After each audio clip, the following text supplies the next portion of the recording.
plan was in place, everything was set, and somehow that was squashed. That would have gotten our, excuse me? At the last minute, yes. It would bring our balance, or our debt back to zero, which is where we would like to stand. And that was what happened to that deal. That land being sold off of our property would have taken care of that debt, sir. Father Maroney and I took that plan to the Archdiocese. The Vicar General of the Archdiocese looked at the plan, and we are currently in a pastoral planning process in the Archdiocese of Hartford.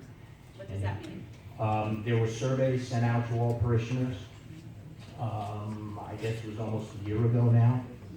And the current Archbishop is looking at all aspects of pastoral life, be it ministries for social justice, be it parish life, be it school life.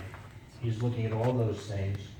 And when we took the plan to sell a portion of the school property to the Vicar General, he said that while we are under pastoral planning, which is a long-term process of 3 to 5 years, that no assets of any parish would be sold. So then you can't sell our land once, that our land can't be sold either? I'm sorry. Well, our meaning the parish. The parish, correct. Currently under the pastoral planning, and what we were told what Father Maroney and I were told last year by the Vicar General was that no land could be sold. For the next 5 years.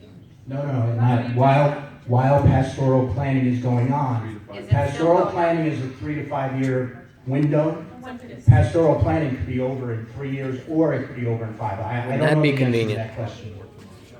Do you know when the, Even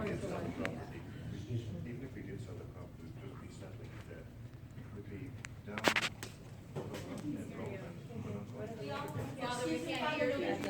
What Father just said, that even if the property was sold, that would have covered the debt at that point in time. Right. And that even with the downturn in enrollment, It's not the The- enrollment, sir. It's not. Those numbers aren't true. They're not true.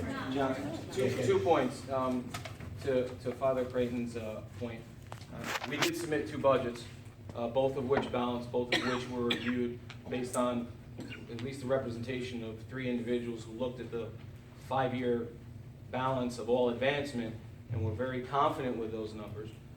We cut out a lot of things that were on there, and there was an increase in tuition, and there was only, there's a lot of conversation about enrollment. Assuming enrollment was at its lowest right now, there was only a nominal estimate of 5 K through 8 and 3 pre-K to achieve that balanced budget. If it was without any parish support, we were balanced. If it was with the normal parish support, we actually were in the black to the tune of about $80,000, at which point it was suggested we could apply $50,000 to whatever agreement the parish had with the Archdiocese to pay back the debt, and then $40,000 could go into a rainy day fund so this issue wouldn't happen again. So I don't know if that's entirely a fair and accurate reading of the budget as presented. The second question I have is, when exactly did pastoral planning start? I don't have that answer, but I believe it was, You're the trustee. How could you not know that answer when it is so fundamental to the life of this parish? I just find it convenient, sir. That's a The good reason point. I asked that it was question. at least, then it was at least a year ago. All right, the reason I asked that question is because I believe in, and forgive me, I'm trying to find it, but I believe at some point around July of 2013, the former Archbishop Manzel had agreed to allow the parish to enter into a due diligence period of exploring the possibility of selling 3